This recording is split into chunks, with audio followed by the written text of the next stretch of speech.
Assalamualaikum warahmatullahi wabarakatuh. Teman-teman sekalian, dalam video kali ini, kita akan membahas cara melakukan pengecekan atas kecukupan manajemen resiko.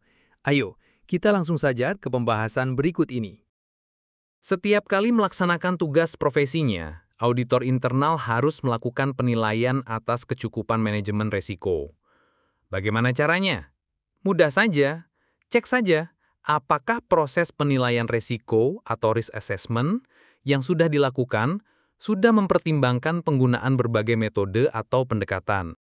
Berikut ini beberapa metode untuk mengidentifikasi, mendokumentasikan, dan menilai risiko, yaitu 1.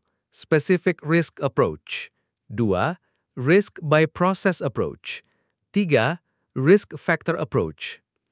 Dalam implementasinya, kita bisa menggunakan kombinasi pendekatan atau gabungan dari ketiga metode tersebut. Selanjutnya, mari kita lihat perbandingan ketiga metode ini. Pertama, mengenai pengertian atau definisinya. Specific Risk Approach menilai risiko secara langsung berdasarkan daftar risiko spesifik yang sudah diketahui. Sedangkan Risk by Process Approach menilai risiko berdasarkan aktivitas atau proses bisnis organisasi. Dan Risk Factor Approach menilai risiko berdasarkan faktor-faktor risiko umum yang dapat mempengaruhi proses atau risiko. Kedua, fokus utamanya. Pada Specific Risk Approach, fokus utamanya adalah risiko individu yang teridentifikasi.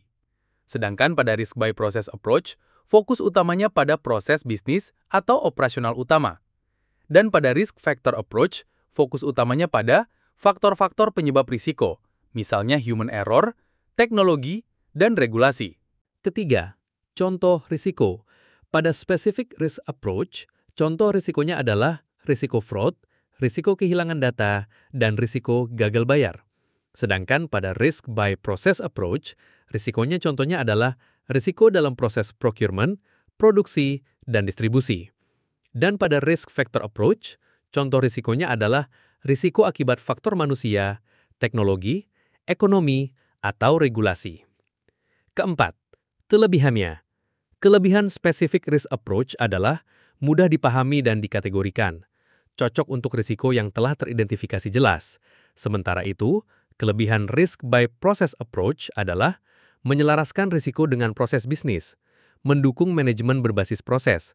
Sedangkan kelebihan Risk Factor Approach adalah dapat mengidentifikasi risiko tersembunyi, lebih proaktif. Kelima, kekurangannya. Kekurangan Specific Risk Approach adalah bisa kehilangan konteks proses dan kurang fleksibel terhadap resiko baru. Sementara itu, kekurangan Risk by Process Approach adalah bisa terlalu luas jika proses tidak dikaji dengan detail. Sedangkan kekurangan Risk Factor Approach adalah sulit dikuantifikasi jika tidak ada data historis atau referensi. Keenam, kecocokan dalam penggunaannya. Specific Risk Approach cocok digunakan saat resiko telah terdokumentasi dengan baik dan organisasi telah punya daftar resiko utama. Sementara itu, Risk by Process Approach cocok digunakan saat fokus pada peningkatan efisiensi proses dan implementasi manajemen berbasis proses. Sedangkan Risk Factor Approach cocok digunakan saat lingkungan berubah cepat dan banyak resiko baru atau tidak terstruktur. Ketujuh, contoh penerapannya. Contoh penerapan Specific Risk Approach misalnya dalam penyusunan risk register tahunan berdasarkan pengalaman sebelumnya. Sementara itu untuk Risk by Process Approach diterapkan dalam melakukan pemetaan risiko dalam proses produksi atau pengelolaan sumber daya manusia.